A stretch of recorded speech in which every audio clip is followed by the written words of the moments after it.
So, hello everybody, welcome to the Palais Dürkheim.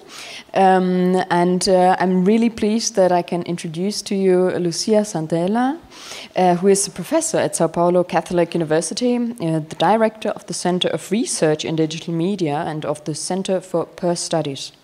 She's one of the honorary presidents of the Latin American Federation of Semiotics, was the president of the Brazilian Semiotic Association, and is, among other functions, member of the advisory board of the Pearl Edition project in the United States.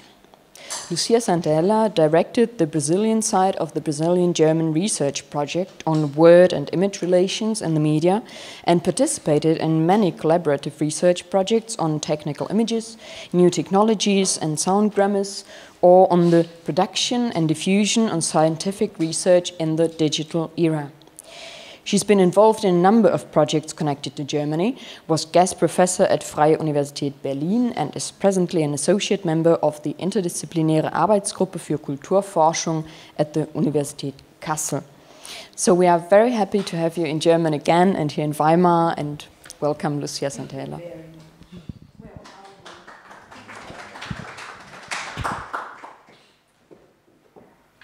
Thank you for the presentation. Good afternoon to everybody. It's a pleasure to be here and to be invited to this exciting event.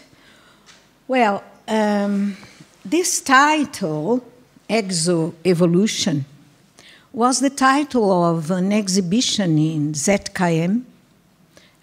This exhibition finished in last April, but it's not a copy, it's a coincidence, because I've been working with the idea of the human exo-evolution for years, more than 20 years, 21 years. Well, those are my research groups. The first one, Sociotramas, is on social nets. The other one is on realism.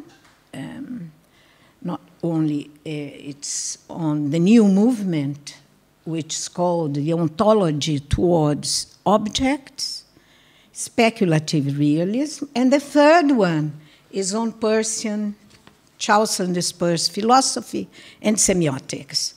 Unfortunately, they are all in Portuguese. We are beginning now to write in English because Portuguese nobody reads, not even the Brazilians.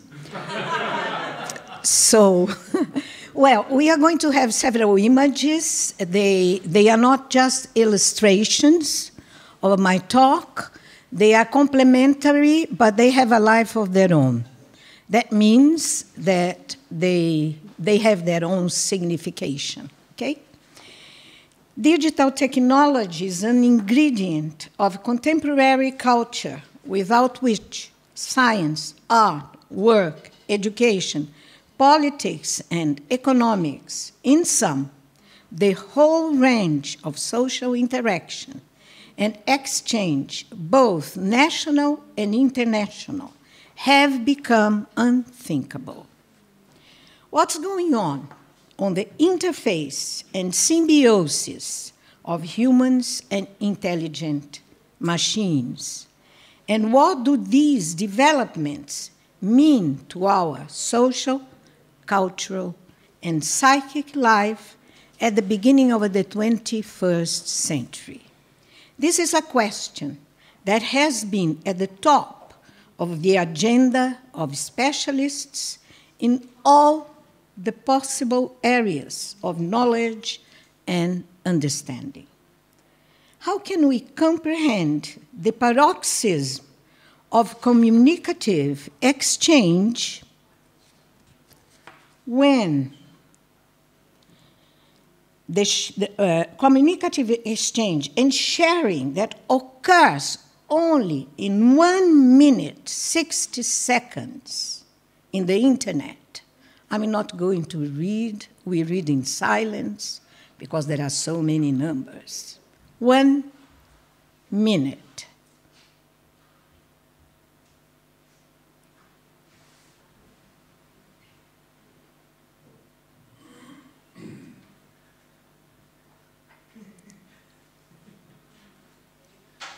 These numbers were updated in 2013.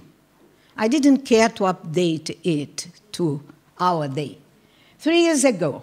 Therefore, WhatsApp has not entered the estimate.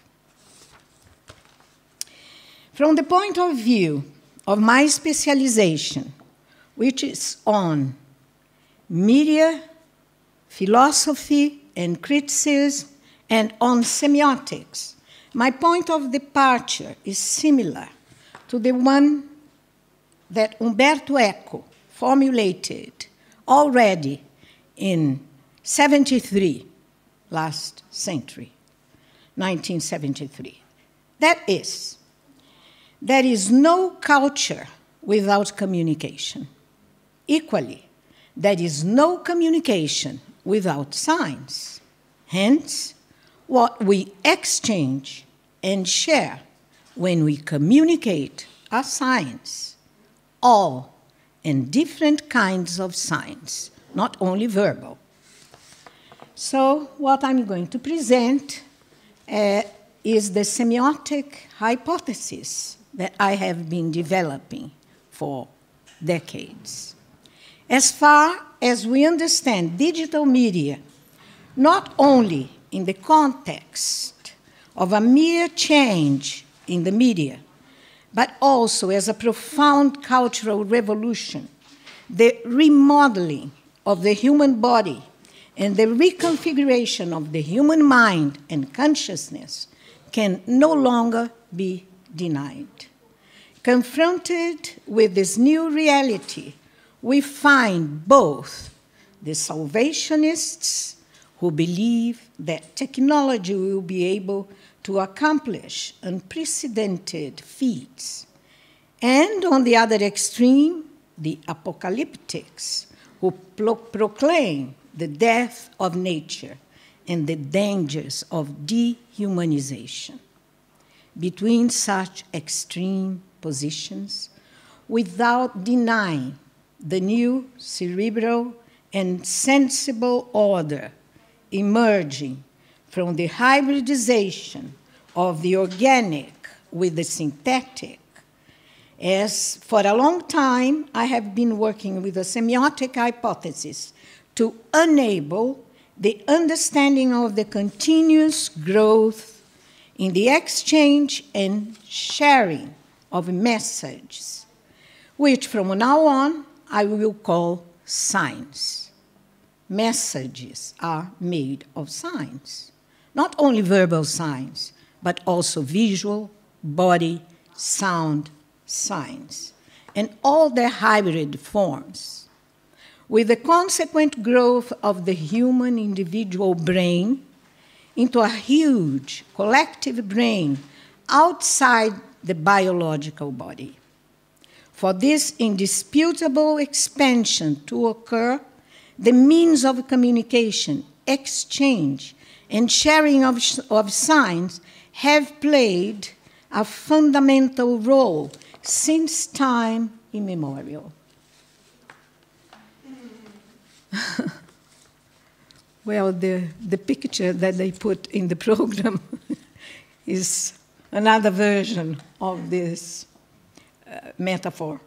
Looking for an expansion of our mental horizons and trying to embrace a more broad-ranging viewpoint to include semiotics, history, anthropology, philosophy, and even biological evolution, instead of the philosophically vague ideas of simulacra and degeneration of reality caused by the media.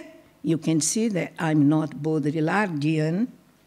The notion of semiotic mediation is able to function as an anthropological historical rainbow to demonstrate that every relation of human beings to nature has always been mediated by the exchange of science in culture.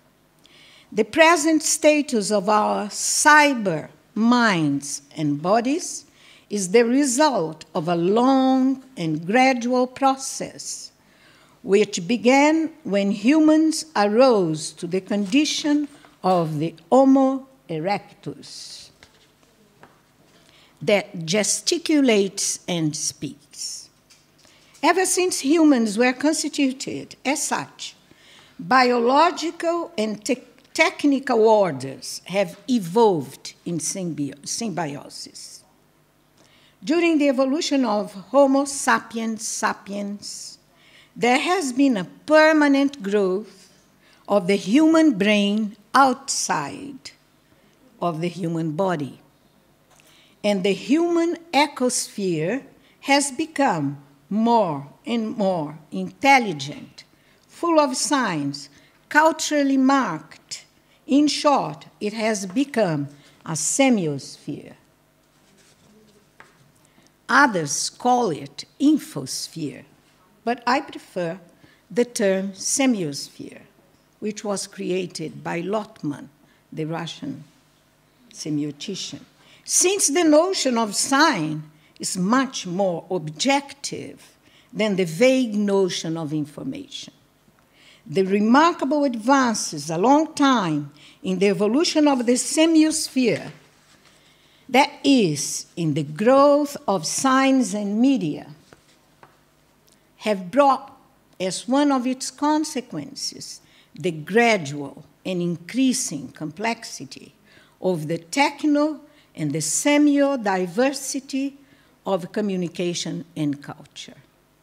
This genetic and symbolic heritage of culture is the reason why semiotics, especially in its branches of bio and cybersemiotics, has more and more provided us with the necessary means of questioning the dualistic division, traditional dualistic division between nature and culture.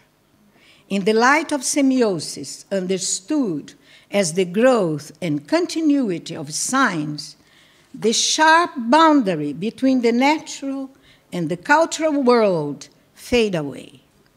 In the second decade of the 21st century, when the frontiers between the external environment of mediation and technology and the internal environment of perception, organization, and modeling are moving in the direction of a radical abolition, this biosemiotic notion of Umwelt may serve as a key to the understanding of the inseparable link of technology, culture, and the semiosphere with nature and the biosphere in general.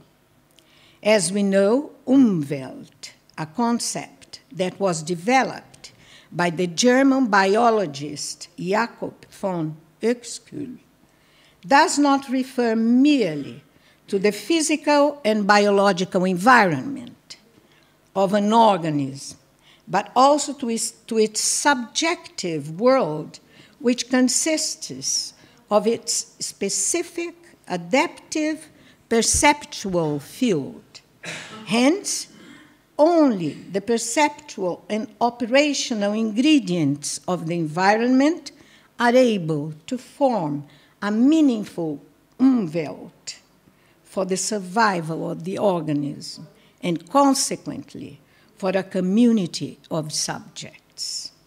Let's go to my second topic, the exosomatic growth of science through the media. From a semiotic point of view, culture is mediation. Where there is life, there is also intelligence, systems of codification, and ultimately culture, since life can only be explained in terms of intelligence, which is another name for mediation. The difference between nature and culture cannot be stated as a naive dualism, but must be conceived of in a gradation that departs from the most rudimentary forms which are manifested in the symbolic capacity of our species. One of the features of complex systems is their tendency to growth and proliferation. In the human brain, it has been the neocortex, the cerebral nest of the symbolic order, with its most sophisticated forms of mediation and optimized complexity, which has been the locus of continuous growth. Due to anatomical and neurological limitations, the human brain cannot stop growing. It's just like life, cannot stop growing and cannot grow within the skull, the symbolic capacity, hence is bound to grow outside the human body, namely in the form of media and science. This kind of growth has been the source of the exosomatization of the human senses and brain. The exosomatization materializes itself in the semiospheric multiplicity and multiplication which has been dominating more and more the biosphere. The neocortex began to evolve parallel with the emergence of spoken language, collective thought, society, and culture. The specifically human manual dexterity soon found its extension in gestures and corporeal paintings, in the first artifacts destined to improve the chances of survival, in architecture and the production of clothes and other artifacts. All of these became evidence of how the human intellect imprints itself on nature, through gesture and speech, and through the semiotic derivations of language, such as writing, drawing, or painting. The human brain extended itself from the interior to the exterior of the human body, therefore increasing our sensorial and intellectual capacity. The appearance of the exosomatic means of preserving human memory had consequences which were neither few nor trivial. Timidly at first, today with no restrictions, mankind began to populate the planet with 2- and 3-dimensional images and with writings which are themselves nothing other than a certain type of image. On leaving the brain, these images, whether figures or writings, needed external and material substrates on which they could be set down so as to last in time. In the case of 2-dimensional images, on stone, bone, metal, walls, clay, wood, leather, papyrus, cloth, or paper. The progression from stone to cloth and paper demonstrates an increasing change from a fixed support on a wall, for instance, on a stone, from a fixed support to one that can be carried around. Whereas access to fixed supports presuppose the receptor's obligation to go to the source, portable substrates could be moved around in space. This, in turn, involved the reconciliation of durability with mobility. This incredible image in the last documenta. Necessary for the circulation of images and information. When memory was extended to outside the body, the external images necessarily produced modifications in the means of production, transmission, and reception of the messages. Thus, the hand, connected with certain of the body's motor abilities, took the role of mediator between the imaginative and cognitive faculties of the brain and a given support on which the signs were to be stored. To carry out this function, the hand in turn required an extension in the form of tools capable of making the inscriptions on the material support. However varied these tools, they are always extensions of the hand.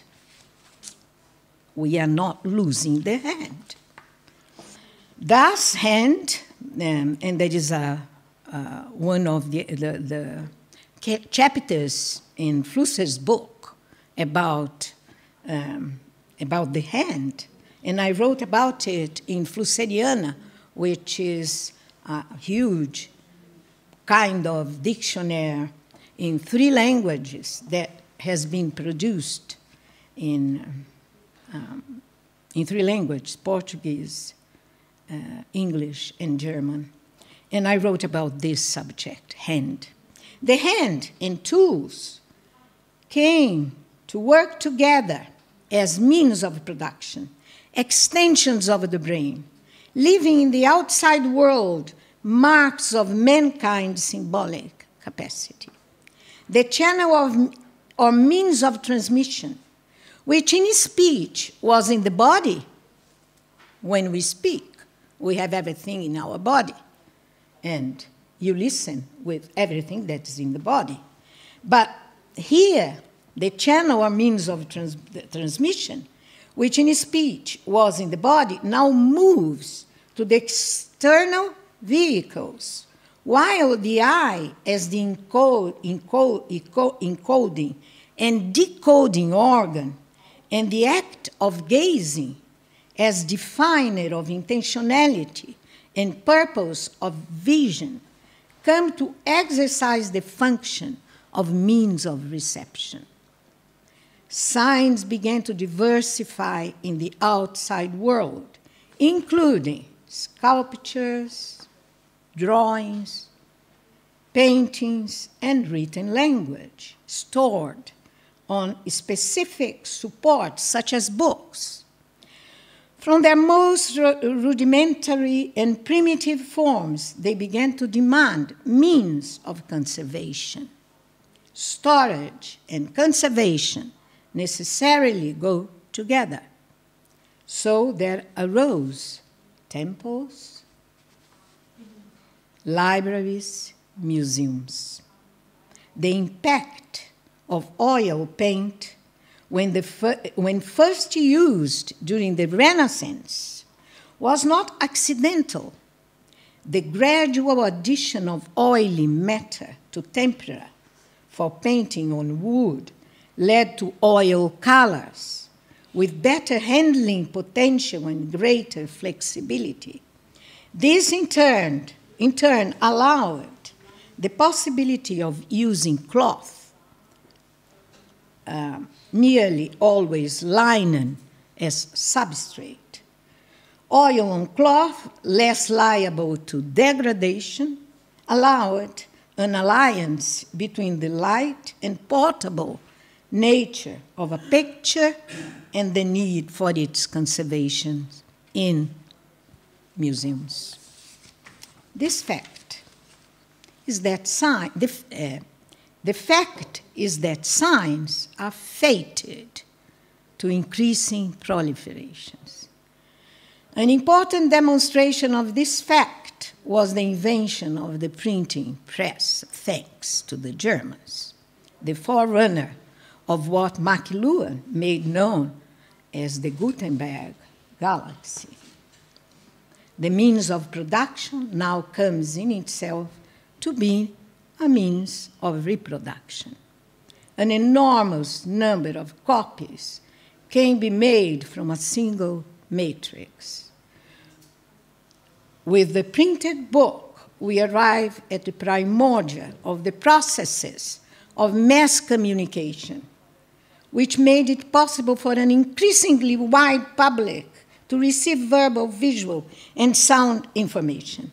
The principle of the printing press underlies the process of engraving, in which the support acts as a reproductive matrix and allows multiplication of other supports.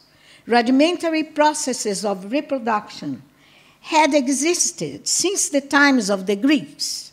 This is a passage that I took from Benjamin, another German.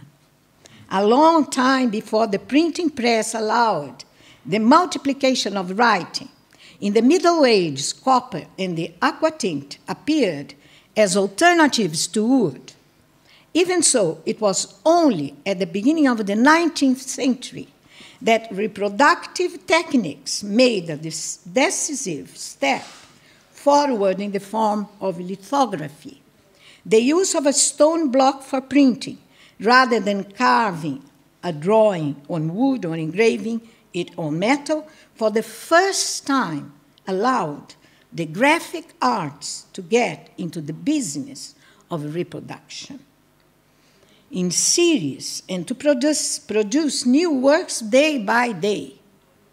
In illustrating the realities of daily life, drawing became the intimate collaborator of the printing press, according to Benjamin. A similar form of analysis can be applied to music. Also in music, the invention of forms of notation, of written music, relieved the brain's memory of a storage overload. We owe the history and development of tonal music to the invention of forms of notation. And music, like the image, sought for means whereby sound could be reproduced, so that the evanescence of sounds might be given longer life on durable supports.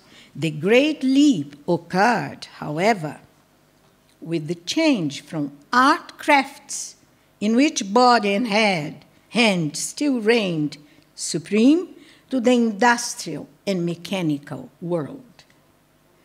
Now there appeared machines with rudimentary intelligence, which were themselves capable of producing signs, a function hitherto the exclusive privilege of the mind.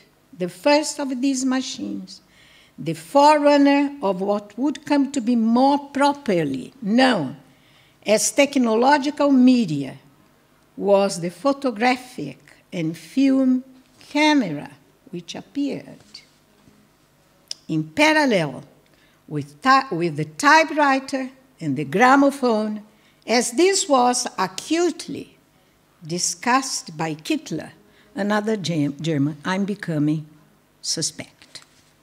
What we have in these, they are brilliant, what can I do? What we have in these machines is nothing more than reproductive automation. Here, the means of storage, an extension of the brain memory, has a reproductive nature which fulfills the function of intensifying the exchange of signs or messages. Photography has properties in common with these forms of reproduction.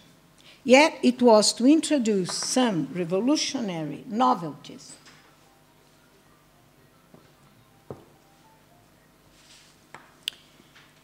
By comparison with the past, perhaps the most surprising of these was that it led to the appearance of machines endowed with some form of intelligence. What I'm saying here is that a photographic machine has already some kind of intelligence. a sensorial intelligence. One great impact of the new technologies is surely that in extending the symbolic capacity of the brain to the outside world, it allows the growth of the brain potentialities outside the human body. There is a tendency to consider computers as the first machine to incorporate intelligence. In my view, the camera already introduced automated sensorial intelligence before them. Now, let's go to the problem of intelligent machines and the hyperbrain. As far as optics go, the problem of the photography was resolved in the time of the Renaissance, with the code of perspectiva artificialis, which completed the corrected the camera obscura. All that was missing was to discover a way of fixing the luminous reflection projected on the inner wall of the camera obscura. The discovery of certain silver compounds were light sensitive at the beginning of the 19th century brought a solution to this problem and represented the second great decisive step in the invention of photography. As we can see, a certain visual intelligence with regard to the working of the eye and the fixing of the reflections of light, and also a certain intelligence able to represent and imitate the three-dimensional nature of vision on a flat surface, both became automatic through the camera. For this reason, the photographic act is much more than just pressing a button. In the act, there must necessarily be a dialogue, a clash between the automated visual intelligence of the machine and the sensitive intelligence of the photographer. Here I'm again going to Flusser. What's most important in all this that may explain the powerful impact of photography is that here began the great adventure of extending in more or less intelligent machines the human brain's capacity to produce science. From there on, nothing could hold back the acceleration of the growth of science, of the expansion of the semiosphere. The appearance of photography coincided with the automation of printing. Faster reproduction of printing allied with the telegraph allowed the long-distance transmission of news. The addition of photography with its documentary vocation added up to an unbeatable combination. This led to the explosive impact of the newspaper, modern man's form of morning prayer. Hegel, again, German, oh God. Newspaper and photography, these were the forerunners of mass culture. They were accompanied by the multiplication of books, which were made possible the popular novel and the advent of women as readers. Popular novels, and were followed by the cinema as a form of mass entertainment. Therefore, the continuous process of proliferation of the semiosphere came to find a stupendous ally in the electronic media. In the mechanical phase of photography and cinema, the reproductive capacity was still separate from the productive capacity. That's to say, there was a separation between the act of taking a photograph or filming and the act of copying, and yet another separation with relation to the process of reception, 3 phases. With the advent of television, these acts and processes became simultaneous. They gave rise to the phenomenon of synchronicity uniting all the elements which take part in the semiotic process: production, copying, reproduction, not reproduction anymore, but diffusion, and then reception, all together. They represent a further advance in the means of conservation and preservation of science, both as regards to, the economy of space occupied by these media and as regards their durability. Even so, very soon, the amount of information which could be stored on tapes would seem too small by comparison with the potential of computer technologies and their numerical codes. Indeed, with the new information technologies, or better, technologies of intelligence, this is the name that Pierre Levy gave to it very soon, in 1993, a new and revolutionary threshold began to take shape on the human horizon, since we are no longer dealing simply with an extension of mankind's visual and sensory capacity, as was the case with the mechanical and even the electronic world. What we have now is the extension outside the human body of some of the properties of the brain, and also for the first time, the possibility of long-distance, collective, interactive communication in sharing of science. After all, what are the global networks to which any individual can be hooked up but gigantic brains, sources of inexhaustible competences and knowledge which are available for selective share by individuals and entire communities? Here I'm quoting Shaviro, Stephen Shaviro. He's an American who has written a wonderful book about life in the internet. While the visual and acoustic machines, such as photography, film, cinema, sound recorder, or television, extended our sensorial intelligence and flooded the world with images and sounds, the present intelligent telematic machines are hyper-brain processors, which are able to turn all forms of writing, sounds, voices, and videos into electronic impulses and process them in complex, hypermediatic syntaxes. This is the page, one page of the internet. In fact, which is used here for political purposes. In fact, the human brain has grown to such a degree outside of the skull that our species had to develop hyperbrain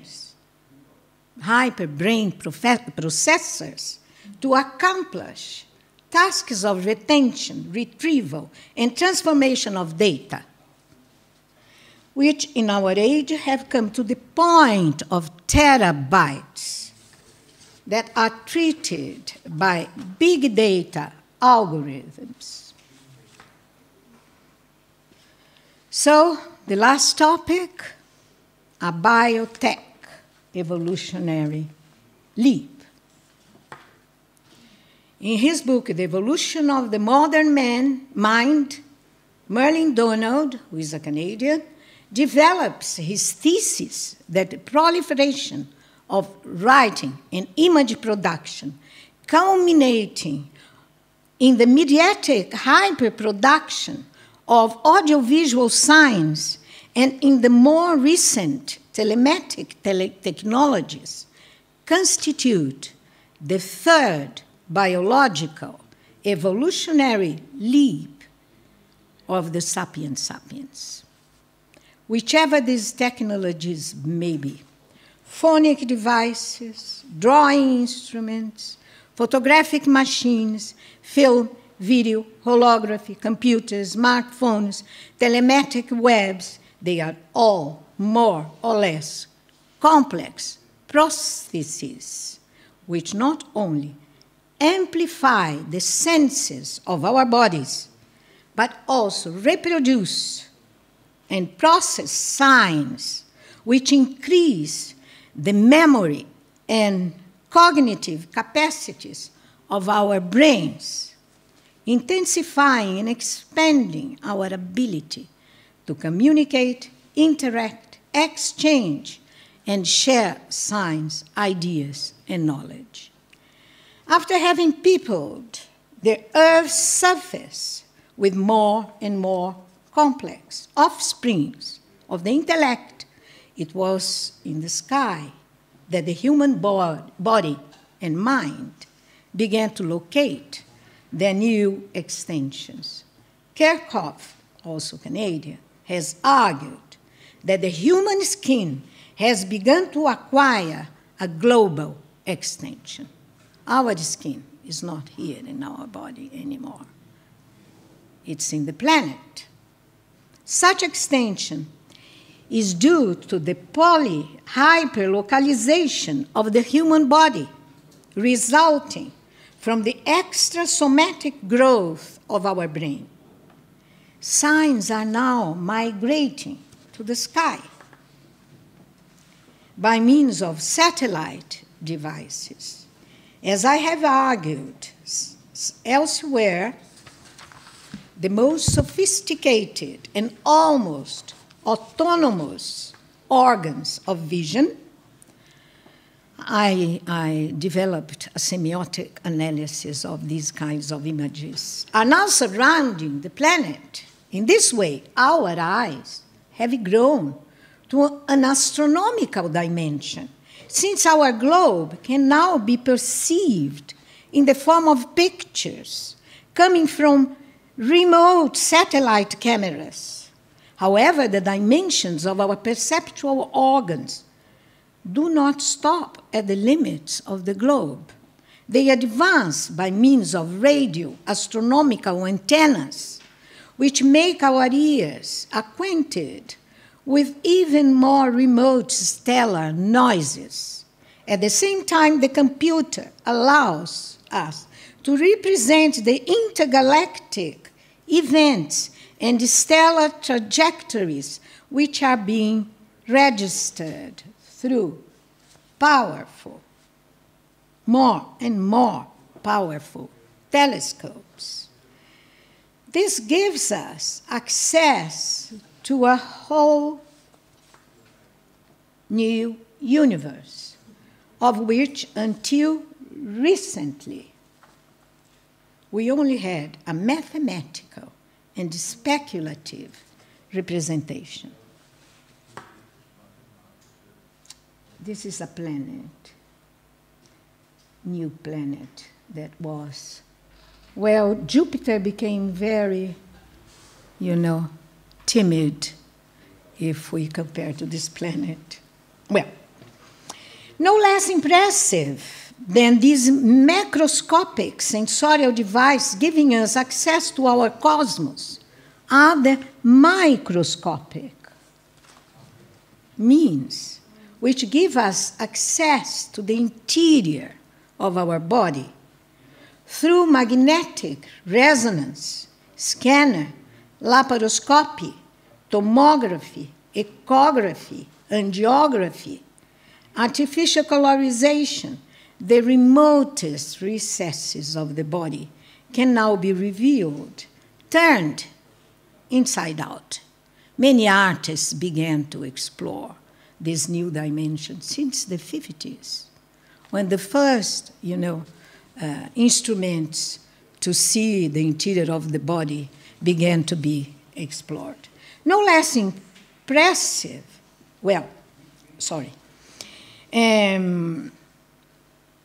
through magnetic resonance, I said that already. There are still other kinds of microscopic and even nanoscopic investigation and manipulation. For instance, they are used now for cosmetics, for our women's luck. such as the one which is developed by means of biotechnology, bioengineering, bio-nanotechnology, which advance towards the basic stuff of life, the genetically codified elements of life. Another form of investigation takes place by means of computer simulation in artificial life.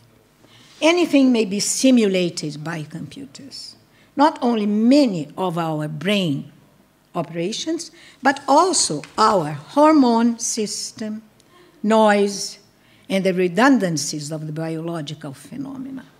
Even tactile, thermal, or olfactory, synesthetic, and sensory motor information can be simulated.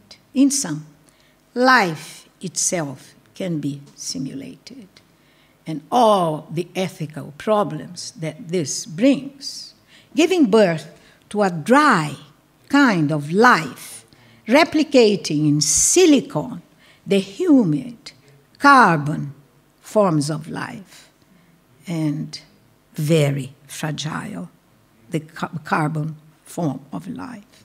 To what extent may these aseptic replicas be still called life has been the subject of much debate. And there is a paper by Emmeke, who is a Danish philosopher of biology, he discusses this problem brilliantly.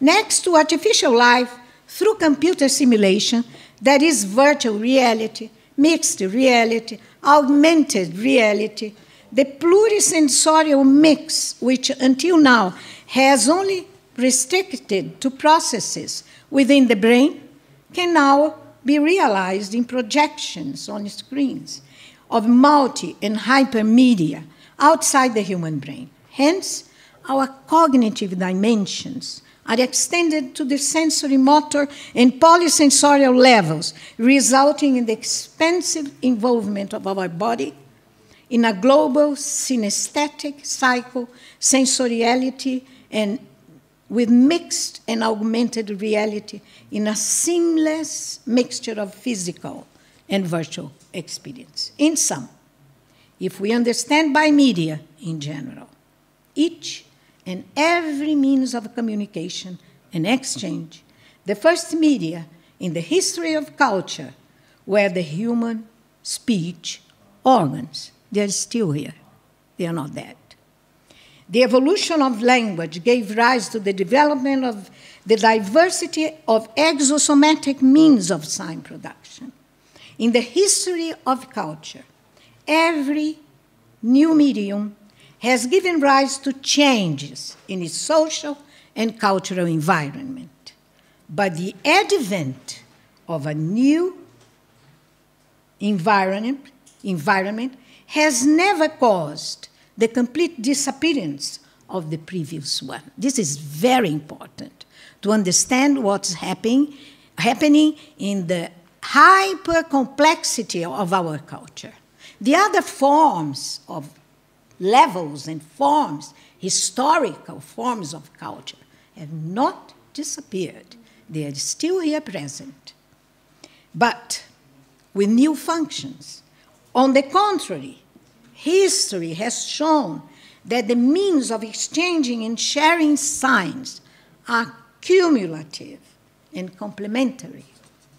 Communication media and the cultural environments they created, from archaic and ancient oral culture to literate and then press culture, from these to modern mass culture, postmodern media culture, and finally to contemporary digital culture, all of them coexist and synchronize nowadays in the constitution of a dense, hybrid, and hyper-complex semiotic web. Which are the scope? Here I finish. Which are the scope, the aim, the prospects, and the future of this amazing and disconcerting human adventure? The question is unavoidable. However, as I do not have any talent for prophecies, I will not conjecture any answer. What I can say is that at present, we are witnessing a huge conflict between the compulsion and fate of life and intelligence to grow on the one side, and on the other side, the pantagruelic perversity of capitalism, which is putting into high risk the survival of our other and our species in the planet. This once beautiful planet. Thank you very much.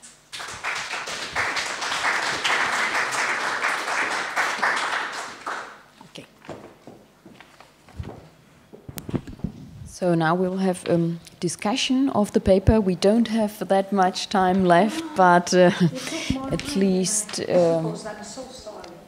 no problem, at least for some questions. I didn't introduce myself in the beginning, so I'll just do that right now.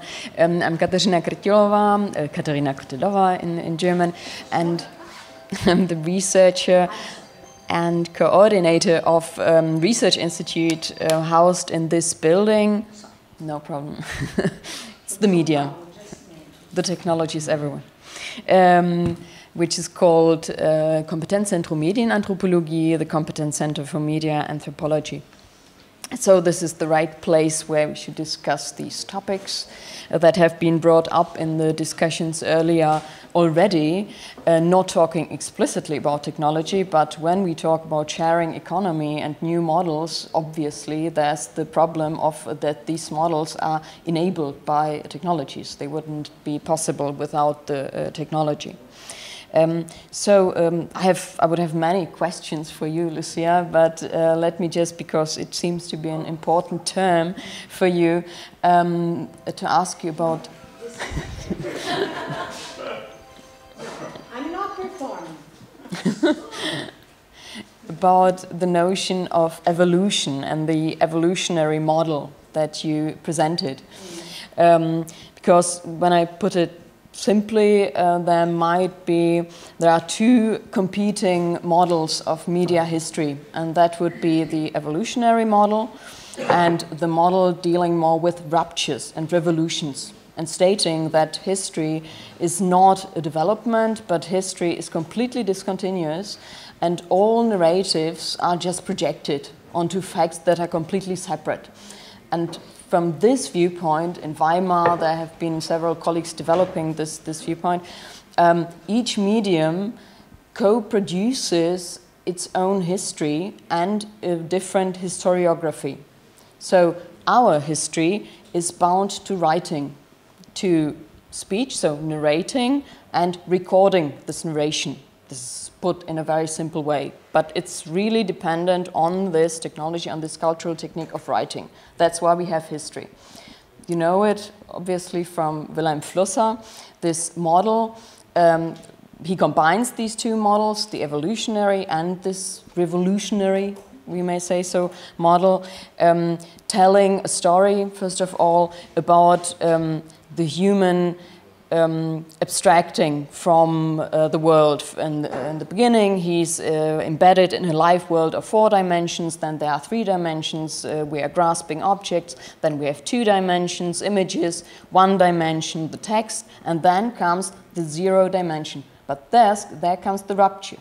Because when we stop writing, when we jump out of the universe of the text, we stop having any history. So in the universe of the computer, in the zero-dimensional universe, we cannot narrate any stories anymore, or we cannot grasp the world with stories, or with narrating a development, narrating something has happened until now and why.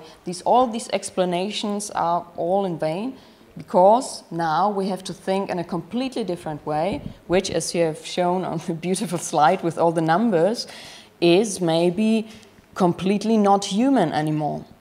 because everything you've shown, all these clicks per second and so on, it's not a human scale. It's something only the computer can calculate. And we couldn't even imagine not having a computer collecting this data and making any sense out of this data, because we would have to have thousands of scientists, thousands of mathematicians, and it would just not be possible. So I wanted to ask you if you would integrate in your evolutionary model this kind of a rupture with the computer technology, and maybe even hinting on all the post-human theories, that it's maybe we are just jumping out of the paradigm of the human and facing an intelligence that's not human anymore. So that artificial intelligence is not modeled according to human intelligence, not just better than human, but it's completely different. It's an intelligence, but different. Many questions. Well, I'll try to take the main points of your question. Well, what you asked is what is being debated nowadays. Well, I don't think that this paradigm of ruptures goes against what I presented. Because if we adopt a rupture as a complete discontinuation, we are reinventing the wheel every time. We are not. Of course, every new media creates new environments. This is in McLuhan. They create new environments, but in my point of view, the other environments do not die. There is a refunctionalization of the other environments which came previously. So, okay, there are different modes of evolution. For instance, if you take science, the book by Kuhn, New Paradigms, there are ruptures, but not complete discontinuity. The Newton paradigms is still true, but it's partial, it's limited, but not that. The same thing happens with other aspects of the scientific evolution. But the art evolution is completely different because there is no rupture. And then if we take the philosophical evolution also, you cannot, for instance, you cannot say that with Hegel, Kant has died. So there are different kinds of evolution, but not complete discontinuity. I don't agree with that. And what I showed is that there are changes, sometimes dramatic changes, but not complete discontinuity. As I am a Persian philosopher, I don't dare to say that I'm a philosopher. But, okay, I'm a specialist in Peirce. And for Peirce, he says, you are either tout court evolutionist or none. So I'm an evolutionist tout court.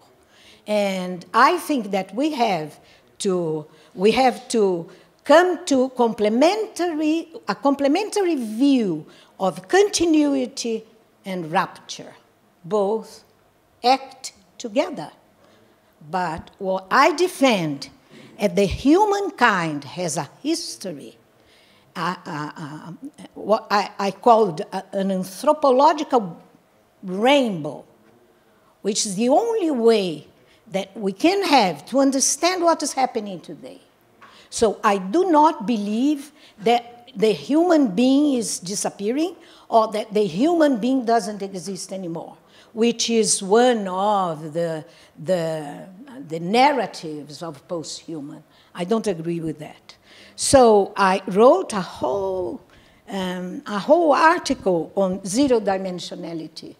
And I don't believe that with zero-dimensionality we have lost the other dimensions. They are still working. So I think that this prejudice against, when the computer appeared, I used to say, you know why we have prejudice against the computer? Because the computer is an hyper-ego.